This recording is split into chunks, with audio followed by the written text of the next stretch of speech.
revenue. Let's get started with today's session. The demand for goods and services is often determined by consumer consumption and consumer taste and consumer preferences. And to create goods and services, we demand resources that are often purchased in the factors market. And some of those resources are, in this case, capital resources, goods resources, minerals, etc. So we have a demand for factors. The demand for a factor, it's a factor that is used to produce a good or service, in this case, the factors of production. And what are factors of production? This includes land, minerals, plant, and equipment, or any tangible resource that is used to produce a particular good, the actual production process. Once the good is finalized, that's the total good. Here we're looking at the demand for the factor that is used to produce the good. So we have the case of derived demand. Derived demand is the factor demand, that it's the demand for the product that the factors help produce in this case. So when we're looking at the derived demand, we're deriving the demand for a particular good based on the factors that are being used to produce that good or service, and those factors help contribute to the development of the product and also to the price of the good along with the revenue and the consumer purchase of the product. So we're going to consider in this case the marginal revenue product. And the marginal revenue product is of the factor that you are employing in the production process. Marginal revenue product, factor X, is the additional revenue that is generated by the firm by employing an additional factor of production. Meaning, is this factor going to contribute to the production process and also to the revenue that we're going to obtain from selling a product that is going to be created by this factor. So marginal revenue product is the additional revenue that is generated by employing additional factors in the production process. And we're going to illustrate this in a calculation manner, in an equation, graphical illustration, and also in a particular chart. Intuitively speaking, the mathematical equation for marginal revenue product can be calculated in two ways. The first equation, it's given as the marginal revenue product, MRP, marginal revenue product, MRP, is equal to the change, delta, this is delta, the change in total revenue, TR, total revenue, the value of sales, divided by the quantity of the factors of production, the change in quantity. The first equation is the one that we're going to use more consistently because it's a lot simpler and we can do a chart and we can graph it.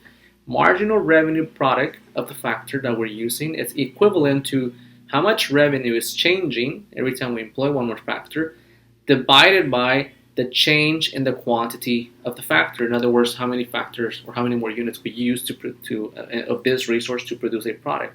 Or we can use the marginal revenue product equation that is equivalent to marginal revenue, which is the revenue per unit, times the marginal physical product of the factor. This equation is a little bit more complex, if we have marginal physical product, we can calculate it as well, but we're going to use the first equation for the practical implications and also to illustrate this in a chart as well as in a graph that we can see how it helps us derive the demand curve to some extent. So let's take a look at the first equation in a graph and chart illustration. We have our marginal revenue product chart, and we have two conditions. We're going to use the case of chart number one in the first area of the model of this chart. So there are two methods. We're going to be using the traditional method, which is equation number one, the change in revenue divided by the change in the factor of production. So if you look at the factor, we have here factor 1 that we're using. We're going to call this factor X. We have 0 units, 1 unit, 2 units, 3 units, 4 units, 5 units. Again, the factor is the resource that we're using to produce a good. This factor could be any factor, mineral, resources, raw materials, etc. That is going to be used to produce a product. We're going to produce a quantity of 10 units, 19 units, 27 units, 34 units, 40 units, and 45 units, the quantity of output. The marginal product, in this case, is going to, the price of the good is going to be set at $5. This is when the price is constant. We have $5 for the good or service, $5, $5, $5, $5 here. We have a set price, $5, $5. The price is constant. If we use our first equation, we have our total revenue, which is equal to price times quantity. Total revenue is equal to price times quantity.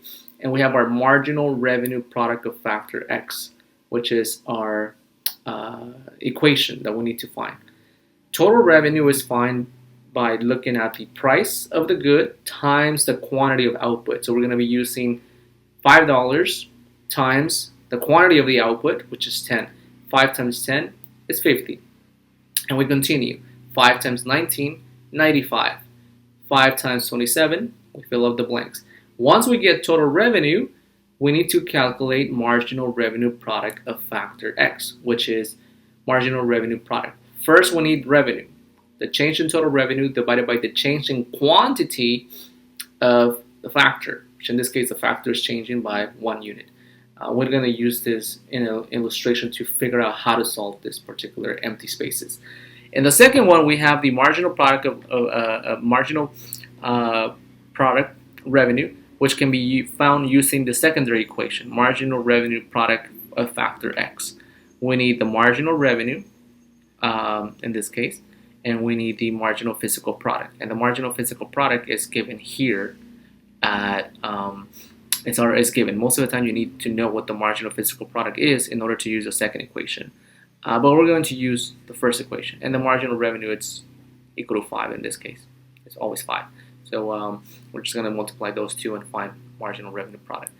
But here, actually this one, if it's $5, then you just multiply 5 times 9, 5 times 8, and you will get the marginal revenue product as well. Let's take a look at the equation number 1 and the chart for this empty spaces. Here we have the quantity of the output produced. This is not the quantity of the factor. Don't be confused. The quantity of the factor, it's 1 unit. So we have unit 1, 2, 3, 4, 5. The quantity of the output is important to know. It's the one that I'm using. Is price times quantity of the output. Price times quantity. So we're picking up from here and here to find this empty spaces. This one is the quantity of the factor, which is the change in revenue divided by the quantity of the factor, in this case, of factor X. So that's why we're using it as 1. So don't get confused. So here we have it. The quantity of the output is, because total revenue is price times quantity of the good. 5 times 10 is 50. 5 times 19, 45. 5 times 27, 135. 5 times 34, 170. 5 times 40, 200. And 5 times 45, 225. The marginal revenue product of factor X is the change in revenue divided by the change in the quantity of factor X. Again, it's a factor X. This has to be factor X, not the quantity of the output. It's the quantity of factor X, which is changing by 1 unit. So basically, we're looking at the change in revenue every time we employ one more factor. From $50, we go to 95, revenue changes by 45. 50 to 95 changes by 45 every time we add an additional factor. From 95, revenue, again, marginal revenue product is by how much is marginal revenue changing every time we add an additional factor. That's all it is. So we're changing the marginal revenue by 45. From 95 to 135, we change it by 40. From 135 to 170, it changes by 35. From 170 to 200, it changes by 30. And from 200 to 225, it changes by 25. This marginal revenue product of factor X is going to be illustrated graphically as MRP. The MRP curve, marginal revenue product curve, is going to be considered the derived demand for factor X and the derived demand for the product that is producing. And we're going to graph this MRP here graphically as well. So the MRP curve is going to be the firm's factor demand curve. It's going to be the factors demand curve for the factors that is employing in the production process. Again, for the factors demand curve, the factors of production. The MRP curve for any factor X, again, any factor of raw materials, minerals, resources, and so on is the same as, in some cases, the demand curve, the demand for goods and services. MRP could be equal to the demand curve depending on which firm we're analyzing. When MRP is equivalent to the demand curve, then we're using the demand for goods and services based on the marginal revenue product curve as well. So in this case, if we graph it, if we're illustrating here, if you recall, every time we add an additional unit of factor X, the factor marginal revenue product curve was 45. We're graphing the points. We're graphing the points that we found in the previous one. So in the previous one, we have the situation where we have 45 MRP, 40, 35, 30, and 25. We're graphing this one. So we have 1 unit, 2 units, 3 units of factors, not this quantity of the factors. So that's what we're graphing here. We're graphing the MRP. For the first unit of the factor of production, it provides a marginal revenue product of 45. The additional extra unit for unit number 2 provides 40 MRP in terms of additional marginal revenue product that contributes to the firm. And the third unit provides 35 units, $35 in MRP marginal revenue product. The fourth unit provides 30 in marginal revenue product in this case. And the fifth unit provides 25 marginal revenue product. The MRP curve is equivalent to the factor demand curve, and it could be equivalent to the demand for the goods and services for a specific firm. Again, we're graphing this one. First, we find the MRP, we have the quantity of the factors, and we graph the endpoints. Let's take a look at another example. In this example, we have the following situation. We have a illustrative analysis on the marginal revenue product and the quantity of resource demanded. Again, that's another way to put it. The resources that are demanded based on the product that they help produce. We have the resources. That's actually probably a better description because you will probably understand it better. We have resources. Any unit resource of 0 resources, we don't produce any output. You still have to charge some amount. 1 resource, we produce 1 output. 7 units of output. 2 resources, we produce 13 units of output. 3 resources, or 3 units of resource, we produce 18 units of output. 4 resources, we produce 22 units of output, and so on. The marginal product, it's a change in total output. So quadrant number 2 is the total output, the total product, and the marginal product, it's every time we add an additional resource, the marginal product, is how much is output changing by. From 0 to 7, it changes by 7 units. From 7 to 13, it changes by 6. From 13 to 8, it changes by 5. Every time we add additional resources, output increases, and if it increases by how much? Well, from 18 to 22, it increases by 4, and so on. If you notice the price here, the price of the product, of the final product that is produced, is set at $2. This is a competitive price. This is when we have perfectly competitive industries, the prices are set, and we have price-taking behavior that are, in this case, consistent at $2. When we take into consideration the price times the quantity, $2 times 7, that the marginal revenue. Oh yes, marginal revenue. It's total revenue. It's total revenue is price times quantity. Price times quantity. Notice how I almost got confused between this 7. It's $2 times the quantity of the output to 0. 0 units produced. The price is $2. Total revenue is 0. That's why there's this 0 here. $2 times 7. We have 14 units.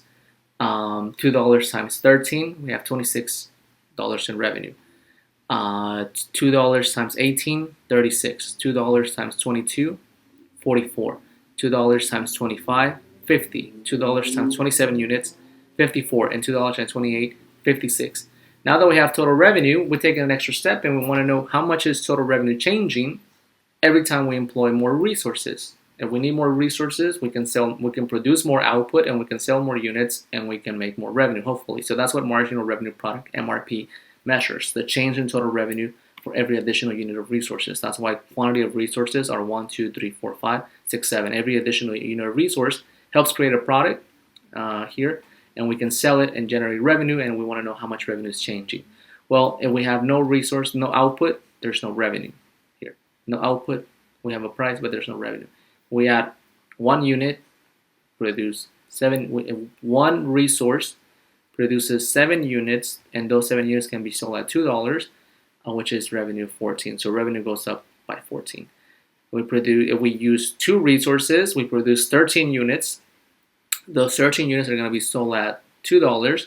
We generate revenue of 26. From 14 to 26, revenue has increased by $12. and so on. So notice how from $26 to $36, revenue increases by 10. From $36 to $44, the marginal revenue, which is the change in total revenue from 36 to 34, is changing by 8. From 36 to 44 changes by 8 for every additional unit of a resource.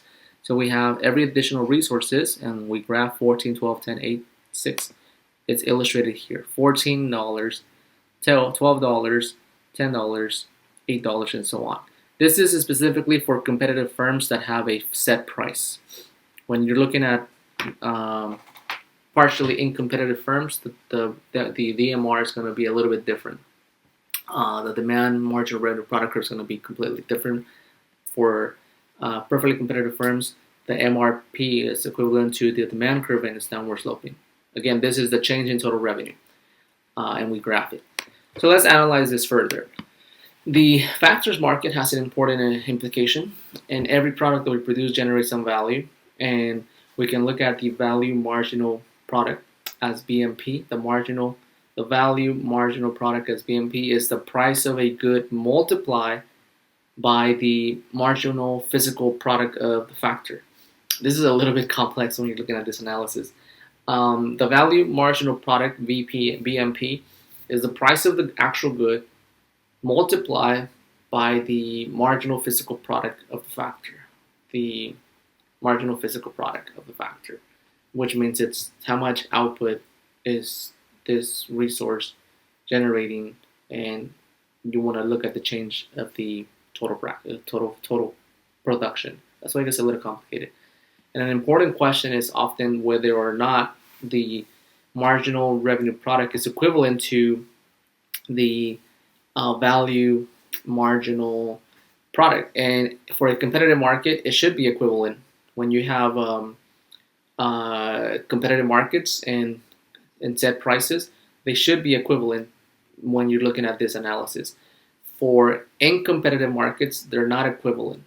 So the value of the marginal product in this case, the value of the marginal, if you produce an output, that's the total production. And that total production is going to increase. And you want to take a look at the change at the margin. So that's why we have this marginal product. The value of that change, it's then analyzed as the marginal physical product changes times the price, which gives you the value of that change, which is the value marginal product.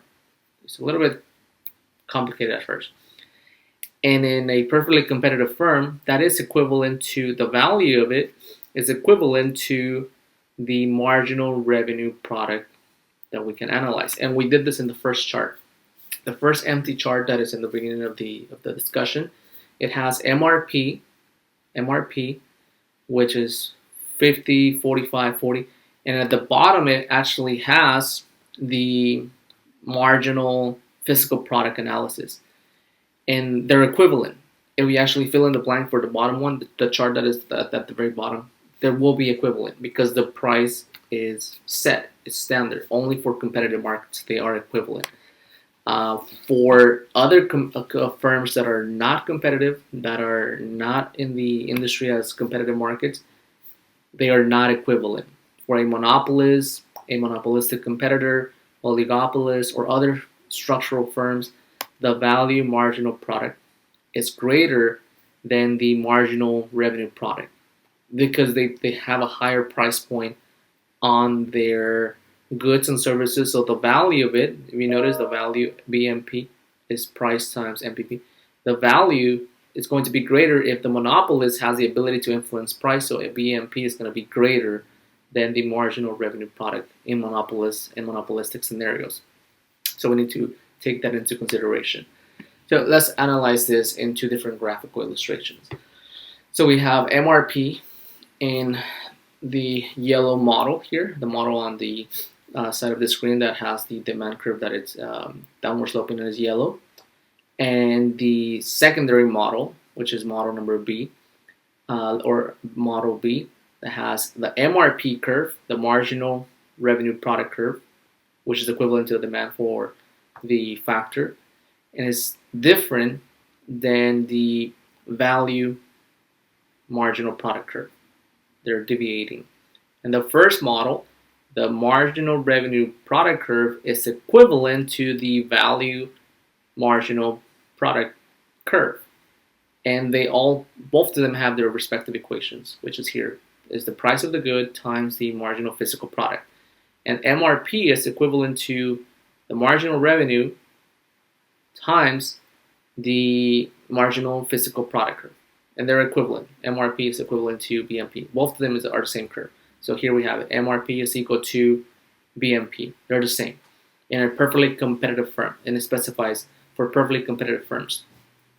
For non-competitive firms, meaning that they're competing with each other in a non-competitive manner by either taking control of the market, being a monopoly or an oligopolist, and etc., the MRP curve, it's a little bit lower, it steeps downwards faster, and it's equivalent to MR times MPP, marginal physical product, than the value marginal product curve.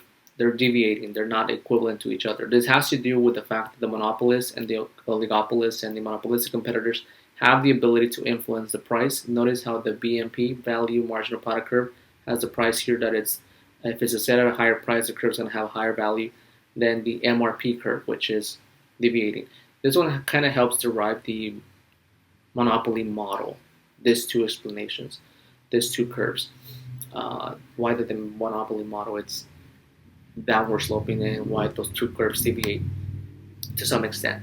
In the factors market, we have an additional important point, which is the marginal factor cost, which is every time you use a particular factor or a particular resource, it's going to take some costs to use that resource. So, or there's some costs associated with it. And since we're using additional units, those are marginal analysis, marginal units. So the marginal factor cost takes care of that cost analysis. It's equivalent to the change in total cost resulting from a unit change in the resource that is used. Every time you add additional resources, you're gonna have to pay for those resources, and you're gonna have to cover a cost. At the marginal factor cost, what it does, it analyzes the change in the cost for each additional unit of resources used. That is, we're using resources, and if we use 100 resources, we have to pay a total cost for those 100 resources. That's the total cost, which is here, the total resource cost. For 100 resources, we pay $100.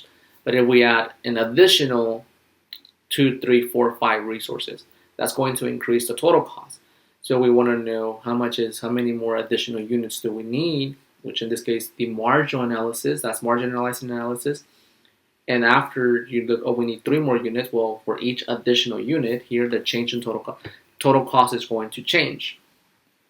So here, if total cost changes resulting from additional units, then we need to calculate the marginal resource cost or the marginal factors cost for employing additional units. So in this case, we have the marginal factor cost. It's often referred to as the MRC curve, the marginal resource cost, to be more, in this case, inclined with resources, the MRC curve. Often is referred to as MFC, marginal factor cost. Sometimes I call it MRC because it's the same factor of productions are resources. So here we have marginal resource cost, marginal factor cost. It's the same. They're technically covering what a factor is, some resources. So the marginal factor cost or the marginal resource cost is equivalent to the cost of factors that you're using. Sometimes you'll see it in different notations, but it's still the same formula. The marginal factor cost is equal to the change in the total cost of resources divided by the change in the quantity of employing additional resources. Keep this formula in mind. If cost increases, then it's going to change. It has to do because we have increased the quantity of resources or the quantity of factors that are employing in the market. So here we have the chart. So we have the definition, the formula, and the chart. I explained earlier that this is going to be explanation, formulas, chart, and graph. We have it solved already in this formula, calculating the marginal factor costs. deriving the derivation of the marginal factor cost curve. Again, this is often referred to, if you see it in my assignments, the MRC, marginal resource cost, or marginal factor cost. They're the same. So we have the quantity of the factors, simply because I call factors resources. And what are those resources? Minerals, tangibles, any resource that I use. They're called factors because we have a lot of factors. So we have factors 1 through 6. Factors 1, 2, 3, 4, 5. And then we have the price of those factors. We have it at $5. So to buy those factors, you have to pay $5. So that gives us our total cost. Our total cost for factor X, which is 0, then we buy none, then times the price of the factor, then we have no cost. If we buy 1 unit, we pay $5, so that's our total cost for 1 unit is 5. If we buy 2 units, our total cost is times 5 is $10. 3 units times 5, 15. 4 units times 5, 20, and so on. Now that we have our total cost for employing those units, notice this is what we're talking about. If we need 6 units, then we pay $5 for each unit for a total cost of 30. That's the total cost. Our total cost of 6 units is $30. But if you notice, sometimes we may only need 4 units, sometimes we may need 3, sometimes we may need 4 or 5. So that gives us our total cost depending on where we want to operate. And the marginal factor cost, MFC, is going to be equivalent to the change in total cost. How much is total cost changing? 5, 10, 15, 20, 25, 30. Divided by the quantity of the factors that we're employing. This one, it's a little bit straightforward because we're taking the marginal factor cost is the change in the total cost divided by the change in the quantity of the factor here. So or just look at how much, since just here's a quick point. When the factors are changing by 1 unit, you just need to look at the change in total cost. If they're changed by multiple units, then you really need to divide it by the change in the quantity. But here we can actually see it by the change in quantity and change in total cost. Total cost is changing by 5, 10, 15, 20, 30, 25, 30. So it's changing by $5. $5, $5, $5, $5, $5, $5. In other words, the marginal factor cost is going to be $5. Every unit is costing $5. And here we have it because the price of the factor is $5. So each additional unit is going to be $5 more. But that is just different than the total cost. So that's keep it in mind. Marginal price per unit is $5. If the marginal price per unit was 5, 6, 7, 8, 9, 10, then this will also be different. So the marginal factor cost, it's $5. And we can see it in the chart. $5, 5, 10, 15, 20, 25. For each additional unit, total cost changes by $5 and $5. So the price of the factor is $5. MFC curve. It's $5. 5 for 1 unit, 5 for 2 units, 5 for 3 units, 5 for 4 units, 5 for 5 units, and 5 for 6 units. They're the same. The total cost of 6 units is different. It's $30. If you buy 6 at $5.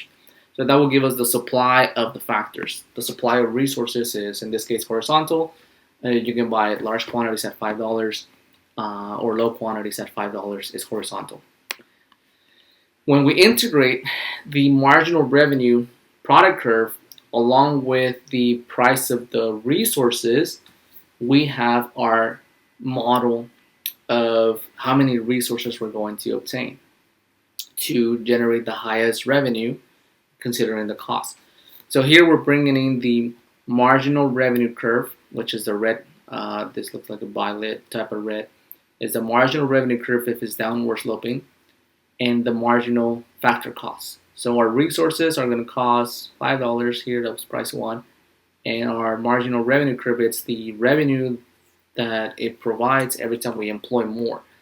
And for a perfectly competitive profit maximizing firm, the firm continues to purchase factors as long as the marginal revenue product curve, MRP, is greater than the marginal factor cost. In other words, employ more resources as long as those resources are generating you more revenue than what they cost you to purchase them. And at exactly the center point where they cross marginal revenue product curve, or the marginal revenue for this particular resource is equivalent to the marginal factor cost of the resource. So at that point, stop. If you employ more resources beyond that point, your marginal factor cost or the cost of those resources are going to be greater than the revenue they help provide. So at point of intersection, you employ just those resources. Quantity of those resources are employed because anything to the left will yield positive revenue, anything to the right will yield lower revenue per product than the cost of that product. So that's the optimal quantity of factor allocation. So how many units should a firm employ? As you saw in the model, it's exactly where the marginal revenue product curve intersects the marginal factor cost curve, or simply where MRP is equivalent to MFC, where those two curves intersect, or as long as the MRP is greater or equal to MFC, produce an optimal quantity. When there is more than one factor, how many combinations?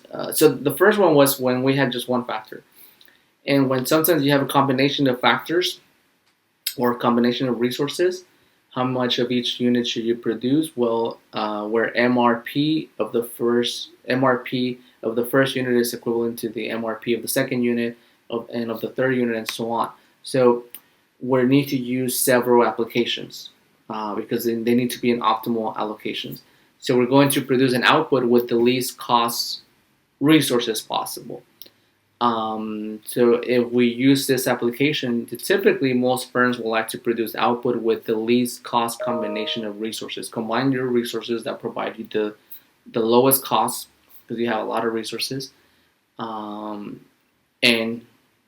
have high revenue. So let's take a look. The least cost rule specifies that a firm should produce a combination, a good or service with a combination of resources where you minimize your costs. And the rule is very specific. The rule specifies that the combination of factors, so we have multiple factors, like multiple resources, again, factors, resources. When you have multiple factors, multiple resources, you want to minimize the costs of all of those factors so that it requires that the marginal physical product of one divided by its price, because it costs some amount of dollars, is equivalent to the marginal physical product divided by the price of the other item, and so on. So if you have 5 resources, 5 factors, the marginal physical product divided by the price of one has to be equivalent to the marginal physical product of the second one divided by its price, and it has to be equivalent of the marginal physical product divided by the price of the third one, and so on. In other words, you want to minimize your cost for all of them, and the cost allocation should be distributed equivalent according to your operations. So here we have a complicated way of looking at it. If you have one resource, then your marginal physical product should be equivalent to the marginal physical product divided by the price of the second one, and so on until you have any combination of resources. And essentially, in intuitive terms, minimize your costs when you're operating with certain resources. The model that we have on display right now helps explain one of these resources. If we have labor as a factor of production, the marginal physical product of labor divided by the price of labor will be the resource one. And the labor as a factor of production, physical labor is consistently known as one of the primary sources of production. So it's a factor of production, it's a physical resource of production, is going to have to be paid a wage, a labor hour wage, and so on. And the wage rate is going to be allocated as wage one, the wage one for the firm. The demand for the factor, which is MRP, the marginal revenue product curve, which is equivalent to demand for the factor, is set at a price of $8 here. It's equivalent to 8. The marginal revenue product curve is at price of 8. The marginal revenue product curve at a price of 10, and the marginal product revenue curve 2 at a price of 12. Here we have the wage rate constant actually. The wage rate should be the same for all of them. This is a constant wage rate. The original marginal revenue product curve, or the demand factor for product curve, it's the yellow one. So we're starting at MRP1. And at MRP1, the quantity of labor demanded is Q1. If there's low demand for labor, here it lowers. You demand fewer units at Q3, which is closer to 0 at that wage rate. And if you demand more units of that labor, then the price of that labor may be pushed up, and you demand at that wage rate, wage 1, a higher quantity of labor. If it goes away from the origin, it's pushing out. The reason I'm just looking at this model interesting is because the price are different, but the wage rates is constant. So the only way that indicates why these shifts are occurring is if you're willing to pay more for the price of that resource if the demand is shifting. Otherwise, the wage rate here will be constant for all of them, regardless of the demand curve location. So at a price of 10, you demand quantity of 1. If you lower the demand, the marginal RP, you demand fewer units. What this model is actually saying specifically is if the MRP drops, you demand fewer units, which makes sense. If your marginal revenue product of labor is low, or you demand less, then you lower the demand for that labor and you hire less at that wage rate. If your MRP is increasing and then at that wage rate, and you demand more units at higher quantity, and you may eventually pay a higher price. So the only reason why these two are different is a little bit puzzling, because the wage rate is fixed. Here we have a fixed wage rate to some extent, but the actual quantities are demanded at different prices. Okay, good. So here we have an increase in the demand for a product will increase the demand for the resource, and also increase the need for that resource. So if we're looking at this helps explain. If you demand a product that has a lot of need of resources, then you're going to demand more resources for that product.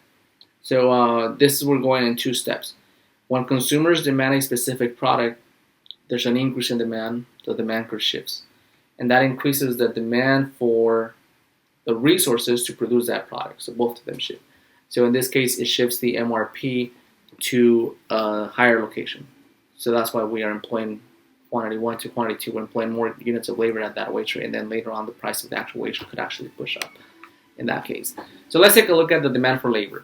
The demand for labor, here we do have wage adjustment, which is great. I was looking at that was why I was looking at it differently. The other one was just specifying that if there's higher demand, you demand more resources. If there's low demand, you demand less resources, which makes sense. And the wage rate was the same, but it was indicating that there could be a different wage. Okay, so the market demand for labor. Labor, it's often hired for different purposes: physical labor, skilled labor, and so on.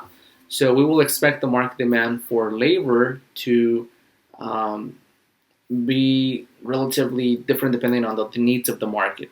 So we have Model 1 in firm in Model A, Model B, and Model C. 3 different models indicating slightly different conditions.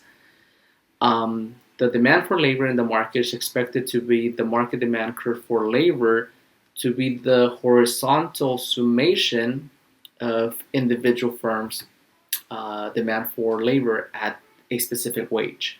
Let me clarify that. We have one firm, Firm A and Firm B, and then we have the market with both firms, Firm A and B. The third model indicates two firms together. This is the market with 2 firms, the market with 2 firms. And the demand curve 1 in the first model with just a regular firm, the firm at a wage of 1, at a lower wage, is going to hire 100 workers. This is what we're looking at, 100 workers. Firm A, Firm Alpha, At a lower wage, it hires 100 workers. That's price of 1. Notice how these prices are different in the first firm. That's why the other graph with multiple prices, I was confused because the wage was indicating that it's a higher wage. If we increase the wage for the second firm, price of 1 to price of 2, that means that there's a different price for the resource, and the wage rate here has increased. So at a wage of 2, the firm is going to only hire 80 workers. 80 workers. Now let's take a look at the different firm, firm B, the beta firm. At a lower wage, the beta firm is going to hire at this particular wage rate 150 workers, and if there's an increase in demand for the product, that's going to increase the marginal revenue product of resources to P2 and MRPB. That increases the wage rate, so this firm at the higher wage is only going to hire 130, which is a little bit less. This firm has a higher ability to hire than firm A. We can make that conclusion. Now, at wage 1, firm A hires 100 people. At wage 1, firm B hires 150 people. The two of them together at wage 1, both of them hire 250 people together, A and B. 100 plus 150 is equivalent to 250. So with two of the firms, they hire 250. At a higher wage at a higher wage rate, the first firm hires 80 people, and the second firm hires 130 people. Together, 80 plus 130 is equivalent to 210. They hire 210 people. Here, they hire 210 people at the higher wage. So at a wage of 2, at the higher wage, both of the firms in the market together, the total number of people employed is 210.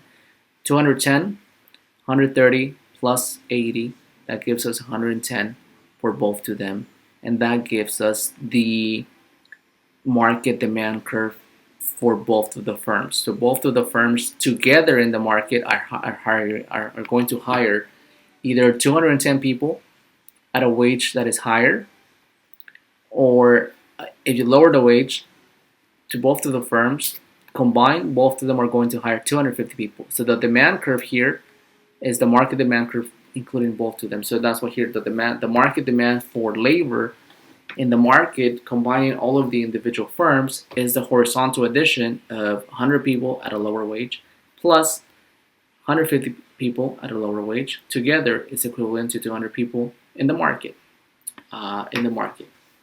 Together, they're higher. The other two curves indicate what happens when you add the labor at that wage rate. Good. This is a technical analysis. So what essentially is letting us know here that firms hire different number of people at different wage rates. And also, most importantly, depending on the demand for the product that they are actually providing and producing. They may hire more or may hire less if demand is low or demand is high. And that leads us to the elasticity of demand for labor, which is the most commonly known traditional resource for production of goods. If the wage rate rises, firms will cut back on the labor they hire. Labor is highly elastic. When wage rates increase in the country, in the nation, in a state, firms cut back on the amount of labor they hire. They're highly elastic, highly responsive. You have to pay them more. They may still provide the same amount of productivity, marginal revenue product, and that would affect the revenue. You have to pay them more, so they hire less. So how much they actually cut really depends on the elasticity of demand, either for the product that they're producing, or if the firm is highly responsive, they cut labor. But it has to do with the product that they are producing. If they produce a really needed product, then they may not cut back as much. And then if they produce a product that no one really consumes that much, then they might cut a lot. So we have the elasticity of the product, in this case, the elasticity of demand for labor. So the elasticity of demand for labor is the percent change in the quantity demanded for labor divided by the percent change in the wage rate.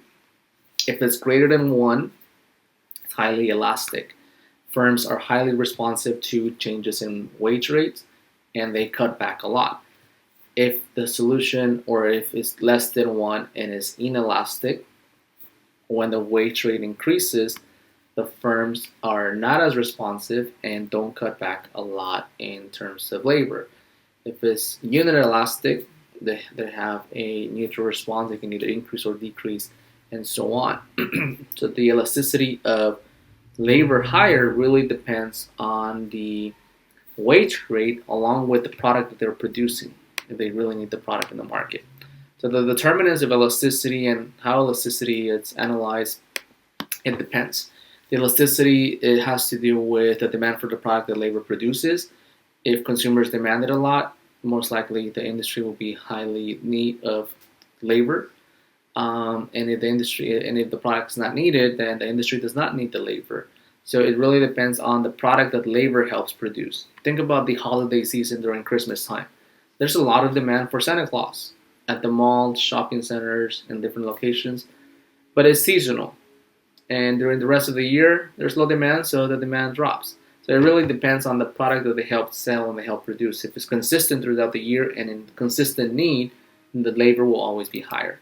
So the ratio to labor costs also is important. If you increase the costs because you have to pay them more, and it's equivalent to a significant amount of their marginal revenue, productivity, or revenue, then you cut labor. The number of substitute factors, what you can substitute labor for in terms of technology, in terms of outsourcing, offshoring, and other forms of specialization. Substitute factors. Can you substitute the labor for something else? So the labor market is heavy complex. Very interesting as to whether or not labor changes or not. So the wage rate consistently increases. It may increase stable enough, sometimes it increases faster, and so on. But we're looking at the wage rate to change over time. And as the wage rate rises, the quantity supply of labor may rise because people are willing to work more with a higher pay for the most part. Not everyone. Sometimes people don't want to work. So we have the case where with the higher the wage rate, so we have here wage rate none, people don't want to work for free. Wage rate of, for example, $10. You have quantity of labor per supply, 100 units. Wage rate of $20, wage of 2. Quantity of labor supply, it's 200 units. Wage rate of $30, quantity of labor unit supply is 280. And if the wage rate increases even more, the quantity of labor unit supply will increase. So we have a positive relationship with wages. The higher the wage rate, the higher the quantity supply of labor, and we have an upward sloping supply curve when it comes to the labor market. More people are willing to supply labor hours at a higher wage rate versus the opposite, low wage hours or wage quantity of labor at lower wages, and vice versa. So there's a significant direct relationship between the wage rate and the quantity supply of labor in the labor market. The shifts of the supply curve can happen.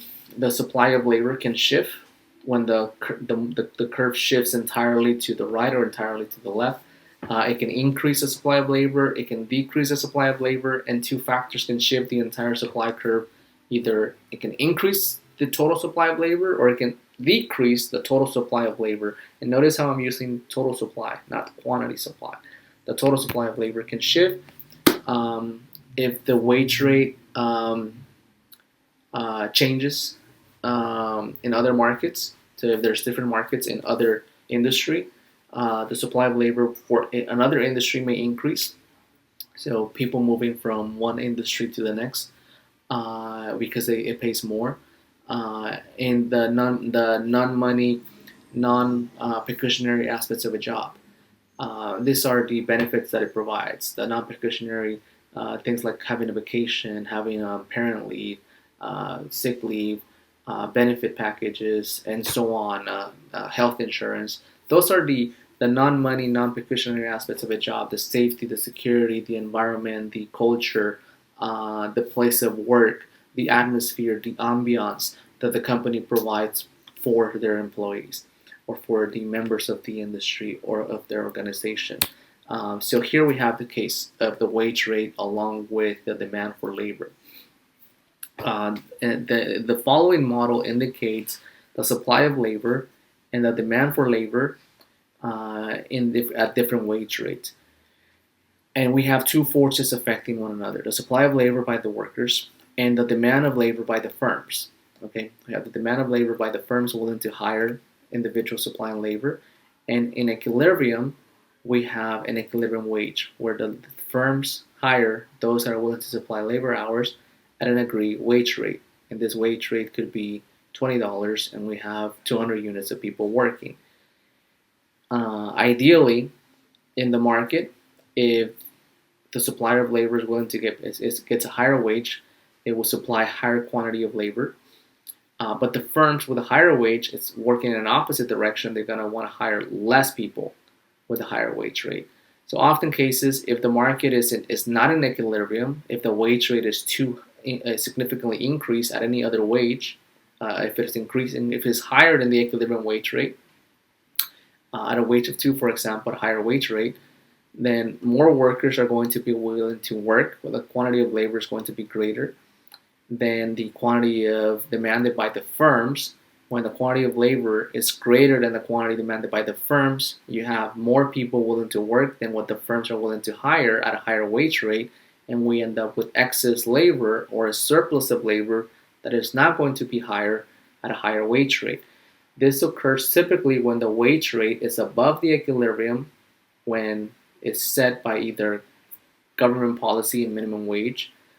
Some people argue that it may or may not create surplus labor known as structural unemployment, or other market conditions where if the wage rate is too high, people are willing to work more, but the firms are willing to hire less because they have to pay them more. So there's going to be a mismatch, and there's going to be more labor than available jobs, and you end up with a surplus of labor, and that's considered structural unemployment. The structure of the model is not in equilibrium and is surplus labor. If the wage rate is too low, the people willing to work are going to be, in this case, the suppliers of labor, are not going to be willing to supply labor hours or the labor if the wage is too low or if it approaches zero. But the firms, ideally, they will. Again, this is the demand for labor by the firms. The firms at a lower wage are in better feeling of hiring people because they can pay them lower wages and produce the product. So the suppliers, which are the people, are not going to be willing to supply labor at a lower wage, but the firms want to hire people at a lower wage, so there's going to be a mismatch, another not in equilibrium conditions, where the firms demanding labor are more than the people willing to work, and you have a shortage situation. So there's lower wages, the firms move to other countries, like in Asia or Malaysia, to pay them low wages because they demand more than in other regions, because people may not be willing to work for a low wage.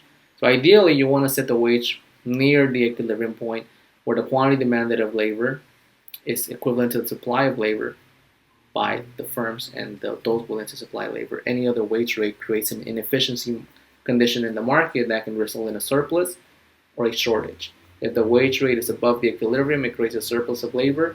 If the wage rate is below the equilibrium, it creates a shortage of labor, and it's not good. It's not good in the labor market.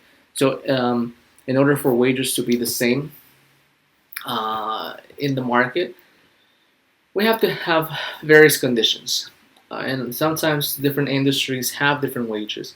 We have minimum wage for the federal level, and then state level. Wages are different. And different industries pay their workers differently. Depending on the actual industry, wages are different.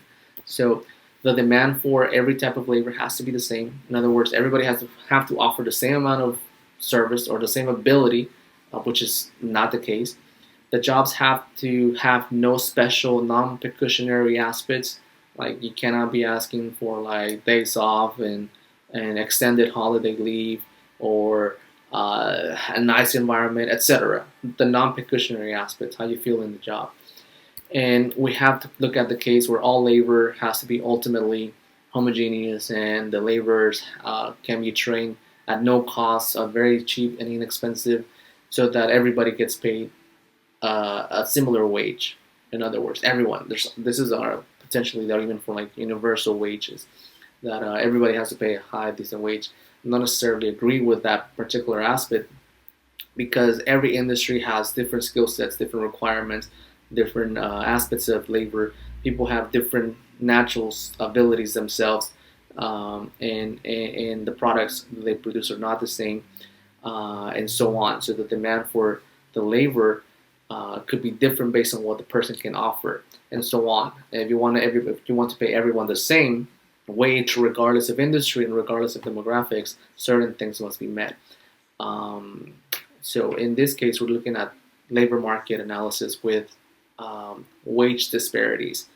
Wage disparities are different across industries, across individuals, across professionals. You can also look at demographics. Wages, they're different. And all labor has to be mobile. You have to be willing to relocate in without a cost. So the labor market, it could be, it rewards people with the ability to work and with productive skills. So wages differ all of the time. This is called wage differentials in different locations. The demand is different, and it's different for labor in different locations. Not all labor is the same. Not every industry is the same. Um, and you can actually separate industries in the professional industry and different industries in different categories, etc. But if you set a standard wage for everyone, it still disincentivizes people to pursue a higher skill needed job to the view of some. The supply conditions have to be the same across the states. The costs has to be also the same, and which is not the case. So the supply conditions are not the same in all markets. The structure of the markets are different in California than they are in Idaho, for example. So it really makes it difficult to meet a similar wage rate across the nation. Jobs do have precautionary aspects. Even some businesses, some small business mom and pop shops may offer a different amenity than another small business in a different area may. And they may treat their employees different. And if you set a standard wage or a significant wage, then it may change the full structure or willingness to do so. Labor is not homogeneous. Labor cannot be retrained without cost, and they need to be covered. And there's other aspects of the market that makes this difficult. So the labor market does differ. So the labor market differs in the view of different perspectives, not just the ones mentioned here, but in all aspects. People have different abilities, different skills. Some people are more able, some people are lazy, some people are willing to work, some people may not be. So the demand for labor, it's different. It's technically based on the marginal physical product of the ability of the person. The marginal physical product of labor is affected by the individual's ability, by the individual's willingness to work, by the individual's skill set, by the amount of effort, the dedication, the degree that they have, and the commitment to the job. And the supply of labor differs to an extent that jobs do have different capabilities, different qualities, and the industries are different, companies are different, the actual regions are different, and the supply is a reflection of the number of people who can actually work in the industry, work the job, and so on. And if you are in a low skill, low minimum wage the labor sector, it has to do with the different conditions of the market, and it has to do here with your own ability and the access to certain things to succeed. But we can go on and on with that discussion. Great. So the labor market, we can actually analyze this with the marginal productivity theory. And the marginal productivity theory states that firms in competitive markets or perfect markets pay their workers based on the ability to produce. And this is, for the most part, very accurate. The marginal productivity theory states that firms pay their workers according to their ability to produce goods and services, or their contribution to the firm, according to the contribution to the firm, or in this case, according to the value that they help produce the firm. So that your income is based on your ability to generate value to the firm. Can you be valuable? Can you be a valuable asset to the firm? And if so, can it be estimated? And yeah, it can be with the calculations that we have been doing earlier with the marginal resource product. How much extra additional revenue product can you provide to the firm? And if it's positive, great, the wage will be higher. If it's negative, not employed. So the marginal productivity theory specifies that firms in competitive or perfect markets, to some extent, in other factor markets, pay their factors or their workers according to the value they help produce in the firm. And if the firm is highly valuable, if the worker is highly valuable, it's highly compensated. Think about, for example, a doctor spends 7 to 10 years in medical school with highest application, high skill set, training, and if you are in need in a surgery, you trust that doctor with your life. You need to have a very skilled, very productive doctor to be highly compensated. In often cases, some people that may not have decided to take that route for any given reason that may have limited the ability to do so, may choose to work in other locations. Now, we have the scenario that often cases when the traditional labor market gets expensive for certain firms, they engage in what is called a substitution effect. When labor or when resources or factors of production having become expensive, they substitute that resource or that product for an alternative. So a firm will purchase more of an input whose relatively price or cost has declined, and use a lot less of any other input like labor whose relatively price or wage increases, and that is a substitution effect in the market. When you substitute resources with a more cost-effective resource, and this is not as good for those that are replaced by technology. I have the example here of automatic cashiers at the grocery stores, where when you go to a grocery store and you can now do a self-checkout, or you could check out with a traditional person. That's an example of a substitution effect. Wages in California are going up to $15 an hour for some locations, and depending on the business size and so on. And that's about approximately 15 times 8 hours a day times 40 hours a week times 12 months and so on. You're looking at roughly $25,000 to $30,000 for that person. Or you can buy a technology machine that will cost you $15,000 as a firm and save a lot and just do maintenance, and you won't have to pay benefits or etc.